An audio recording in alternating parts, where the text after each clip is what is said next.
बोलिए भागवत महापुराण की जय। सुखदेव जी महाराज की जय। श्री गुरुदेव जी महाराज की जय। तो भागवत जी के महात्म्य के अंतर्गत धुंधकारी की कथा का वर्णन श्री वेद व्यास जी महाराज करते हैं और कहते हैं कि नारद जी ने शौनकादि ऋषियों से प्रश्न किया था, भगवान श्रीमद् भागवत की कथा को सुनकर के पुण्यात्मा तो तर ही जाते हैं, किंतु क्या कोई पापी भी इस कथा को श्रवण पान करके मुक्त हो सकता है, मुक्ति पा सकता है? तब शौनकादि ऋषि बोले, हे नारद, ध्यान से सुनिए। जो मनुष्य सदैव पाप कर्म में लिप्त रहते हैं, कुटिल होते, कामी होते हैं, पापी होते हैं, ऐसे जीव भी यदि श्रीमद् भागवत सप्ताह को श्रवण कर ले तो मुक्ति अवश्य पा जाते हैं। तब शौनकादि बोले कि हे नारद, ध्यान से सुनो, मैं एक तुम्हें दृष्टांत, एक कथा तुम्हें सुनाता हूँ और कह रहा हूँ कि एक तुंगभद्रा नदी के तट पर उत्तम नगर था और वेद व्यास जी महाराज भागवत जी में लिखते हैं, आत्मदेवः पुरे तस्मिन् सर्ववेद विशारदः श्रौतस्मार्तेषु निष्णात द्वितीय भास्करः। आत्मदेव नाम के एक ब्राह्मण रहते थे। कैसे रहते थे? कहा, द्वितीय युग भास्करः, दूसरे सूर्य के समान आत्मदेव के पास ज्ञान थे। आत्मदेव के पास ज्ञान था, हरि भजन करते थे, भिक्षा मांग करके जीवन यापन करते थे और हरि भजन करते थे। आत्मदेव जी भिक्षा मांग करके जीवन यापन करते थे। भागवत जी में वेद व्यास जी महाराज लिखते हैं और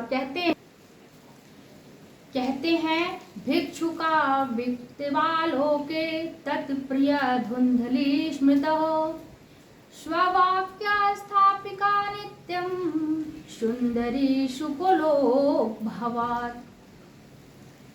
आत्मदेव भिक्षा मांग करके जीवन यापन करते थे और आत्मदेव की पत्नी का नाम था धुंधली। देखिए, धुंधली किसे कहते हैं? कहा, दुधा वृत्ति चौ धुंधली, जिसकी दो वृत्तियां हो, जिसका दो मन हो, जिसका दो स्वभाव हो, उसे हम धुंधली कहते हैं। वो धुंधली है। तो ईश्वर का दिया हुआ उनके पास सब कुछ था, ब्राह्मण देव के पास सब कुछ था, किंतु संतान एक भी नहीं थी। विवाह के पश्चात ना ही इनके घर में गाय ने बछड़े को जन्म दिया। और देखिए, जब हमारे जीवन में कोई कष्ट आता है, दुख आती है, तो लोग हमारे दुख में दुखी होने नहीं, हमारा मजाक बनाने आते हैं। और आज वही हुआ है। धुंधली के घर भी पास पड़ोसी की मैया आकर कहती हैं, अरे धुंधली बहन, आज मेरे घर सत्यनारायण की कथा होगी, क्या थोड़ा सा गाय का दूध मिलेगा क्या? धुंधली कहती, बहन, मेरे घर तो गाय ने आज तक बछड़े को जन्म ही नहीं दिया है, तो दूध कहाँ से होगा? तब दूसरी बहन आती, थोड़ी देर बाद दूसरी बहन आती और कहती, बहन, मेरे घर बटुक ब्राह्मण जिमाए जाएंगे। और अरे, मैं तो भूल ही गई, तुम्हारे घर कोई संतान ही नहीं है। अरे बहन, गलती हो गई, माफ कर दे। ऐसा बोल करके चली जाती और धुंधली को बड़ा कष्ट होता और धुंधली को यह सब बात सुन करके बहुत कष्ट होता। और एक दिन आत्मदेव शाम को घर लौटते हैं और तब धुंधली ने रो करके अपनी सारी बातें अपने पतिदेव को बताती हैं और कहती है, रोकर कहने लगी, दिग्जीवतम प्रजाहीनम धिग्रहम च प्रजाम विना धिग्धनम चान प्रत्यश्च धिक्कुलम संततिम बिना। कहती है, ऐसे जीवन को धिक्कार है, ऐसे संतान को धिक्कार है, ऐसे जीवन को धिक्कार है। संतान के बिना जीवन नीरस है, कोई रस नहीं है जीवन में। और कहती है, धिक जीवतम प्रजाहीनम, ऐसे जीवन को धिक्कार है जिस जीवन में संतान नहीं है। संतान के विहीन जीवन धिक्कार है।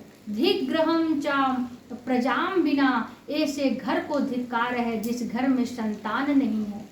कोई आगे पीछे दौड़ने वाला नहीं है, भागने वाला नहीं है, कोई भोजन फैलाने वाला नहीं है, जिस घर में कोई डांट खाने वाला नहीं है, ऐसे घर को भी धिक्कार है। धिक धनम चान पतश्च, ऐसे धन को धिक्कार है जो रखा रखा सड़ रहा हो, कोई खर्च करने वाला नहीं है। और अंत में क्या कहती धुंधली, और अंत में कहती धिक कुलम संततिम बिना, ऐसे कुल को धिक्कार है। यह सब धिक्कार है जिसके कुल में कोई संतान ना हो।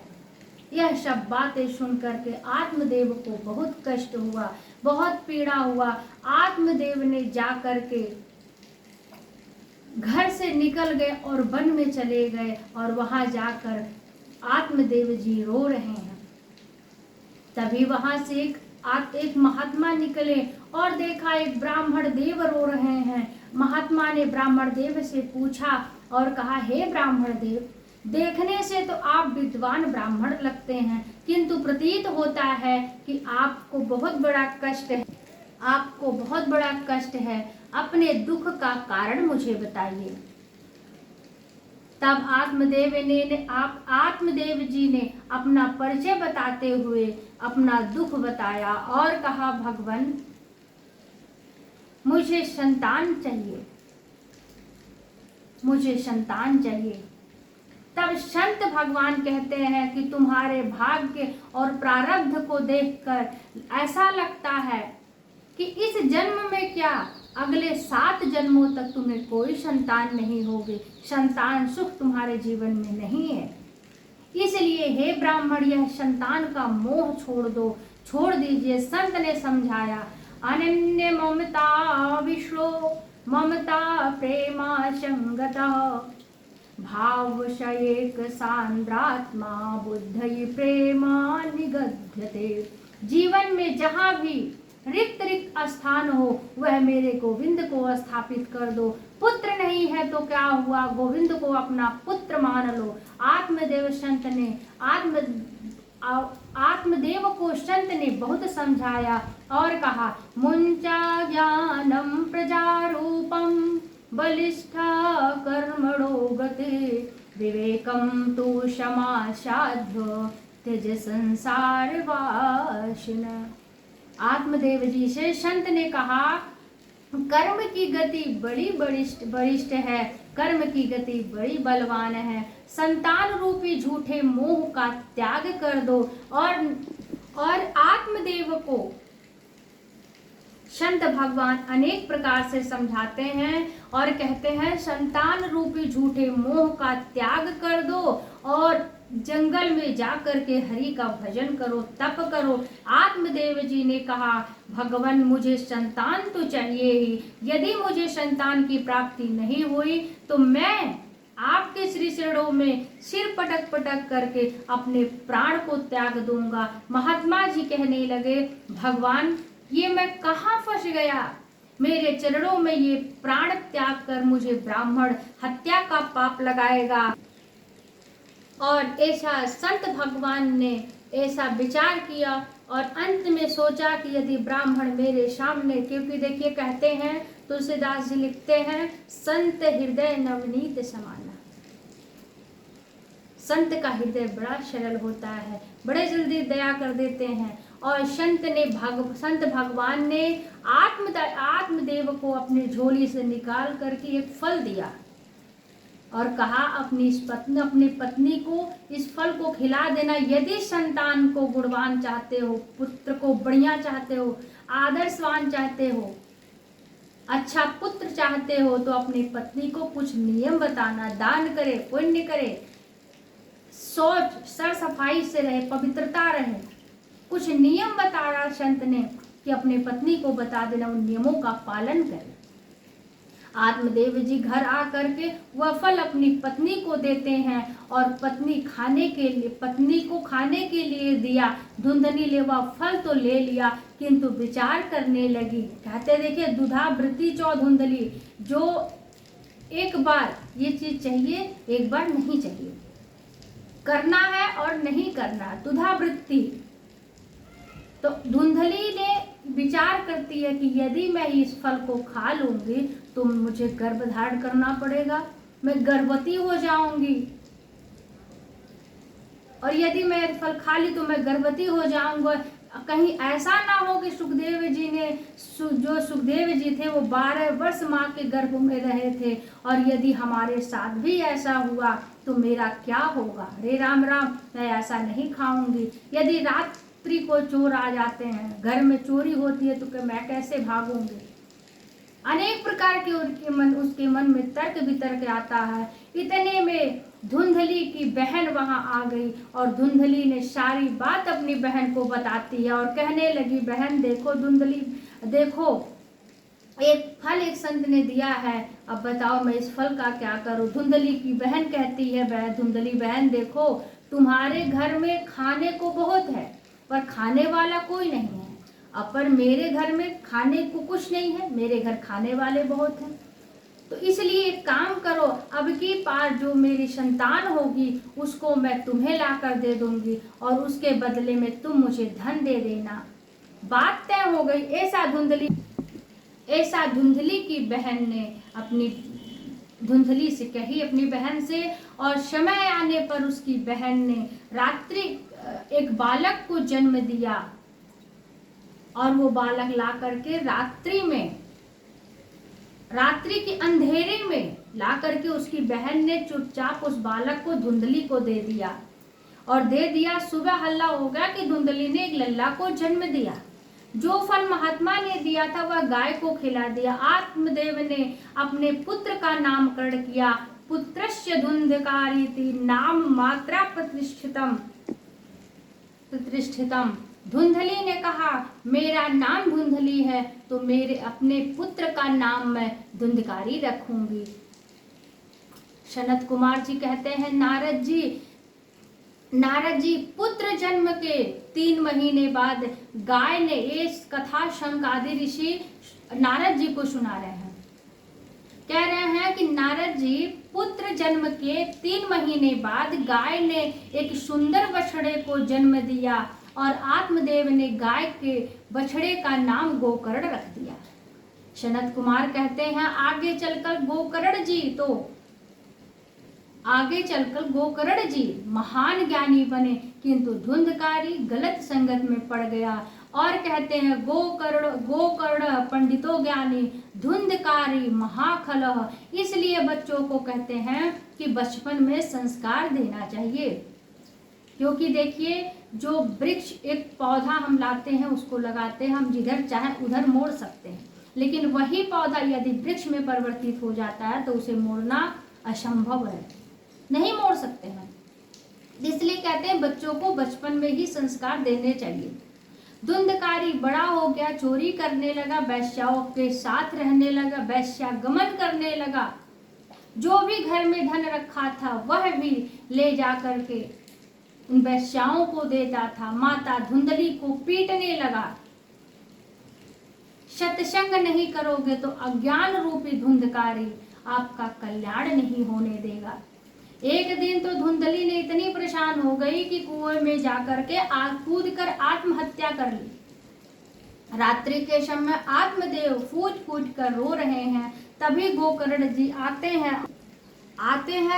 जब गोकर्ण जी महाराज आते हैं तो आकर के 2 श्लोकों में आत्मदेव जी को बड़ा सुंदर ज्ञान का उपदेश दिए हैं, जिसे गोकर्ण गीता भी कहते हैं। गोकर्ण जी महाराज कहते हैं, देहे स्तिमांश रुधिरे अभिमति त्यजत्वं जायासु तादिषु सदा ममतां विमुच्य पश्य निशं जगदिद क्षणभंग निष्ठं वैराग्य राग रसिको भव भक्ति निष्ठ।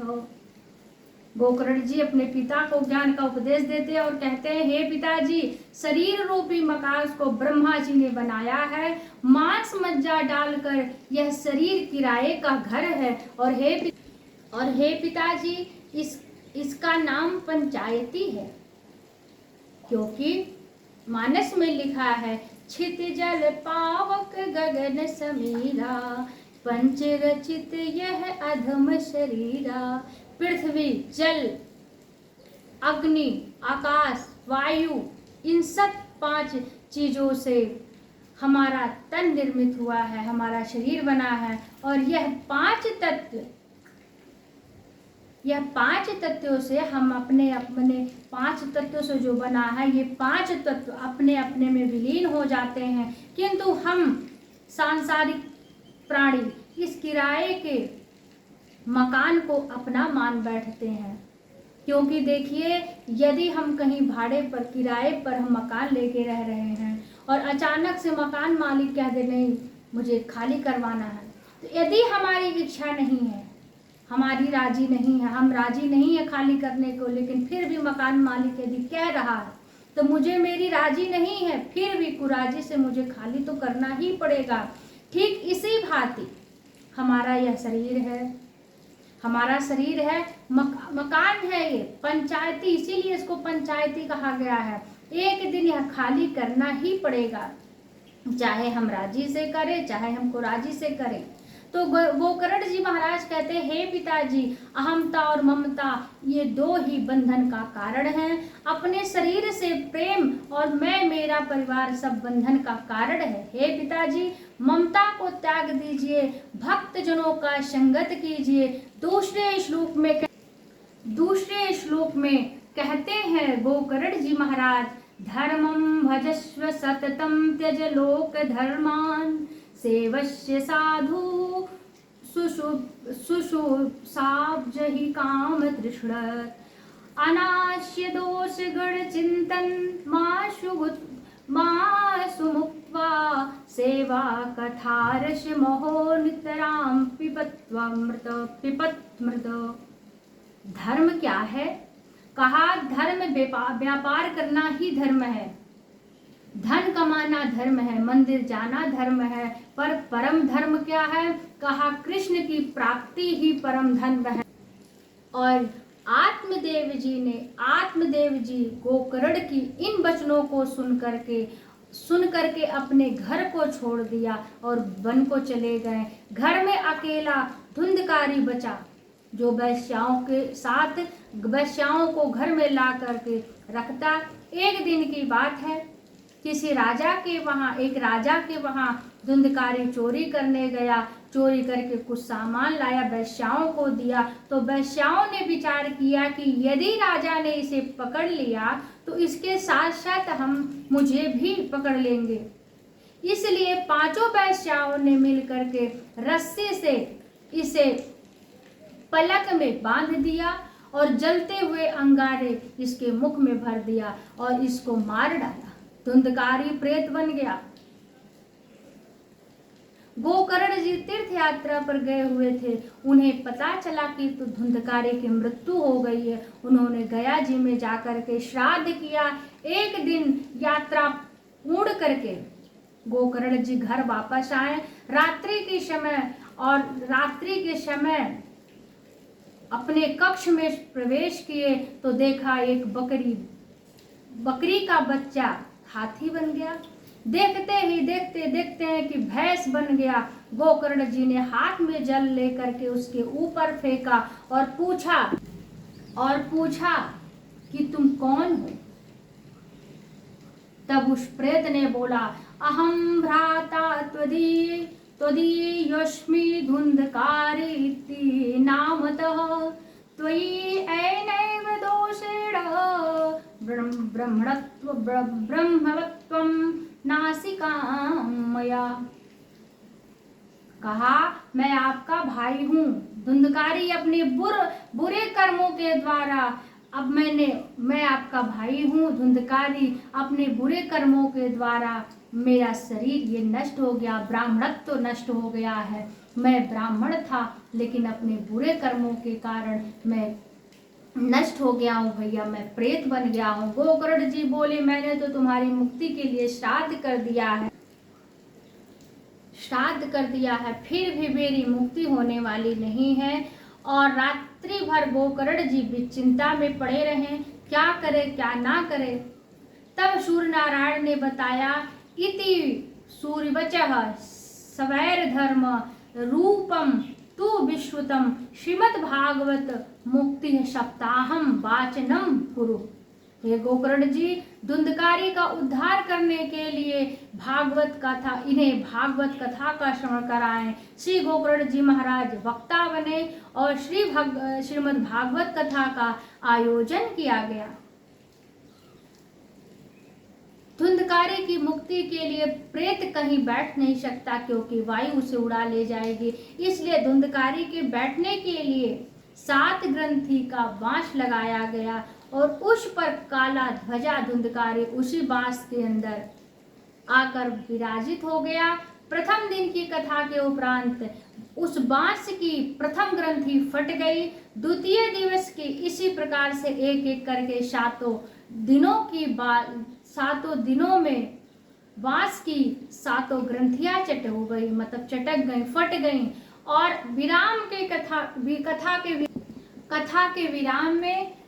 विराम के समय देवदूत विमान लेकर के गए और धुंधकारी दिव्य स्वरूप में प्रकट होकर के श्रीमद् भागवत की महिमा गाने लगा और कहने लगा, धन्या भागवती वार्ता प्रेत पीड़ा विनाशिनी सप्ताहोपि तथा धन्य कृष्ण लोक फल प्रदः। धन्य है श्रीमद् भागवत जी कथा, जिनके श्रवण करने मात्र से धुंधकारी जैसे प्रेत दिव्य स्वरूप पा करके विमान में बैठ करके भगवत धाम को जाने लगा। और सर्वेषां पश्यतां भेजे विमानम धुंधलीसुतः विमाने वैश्वानवीक्ष गोकर्णो वाक्यम प्रवीत। देखिए, विमान में बैठ करके धुंधकारी भागवत धाम को जाने लगा। गोकर्ण जी के मन में वहां के लोग कहने लगे कि अरे हमको भी जाना, हमको भी जाना।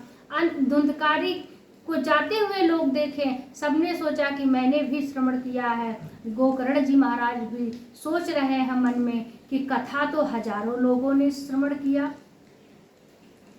किंतु विमान सिर्फ धुंधकारी के लिए ही क्यों। तब अत्र वह शन्ति श्रोतारो मम निर्मलः आनीतानि विमानानि नातेषां युगपत्कुलः।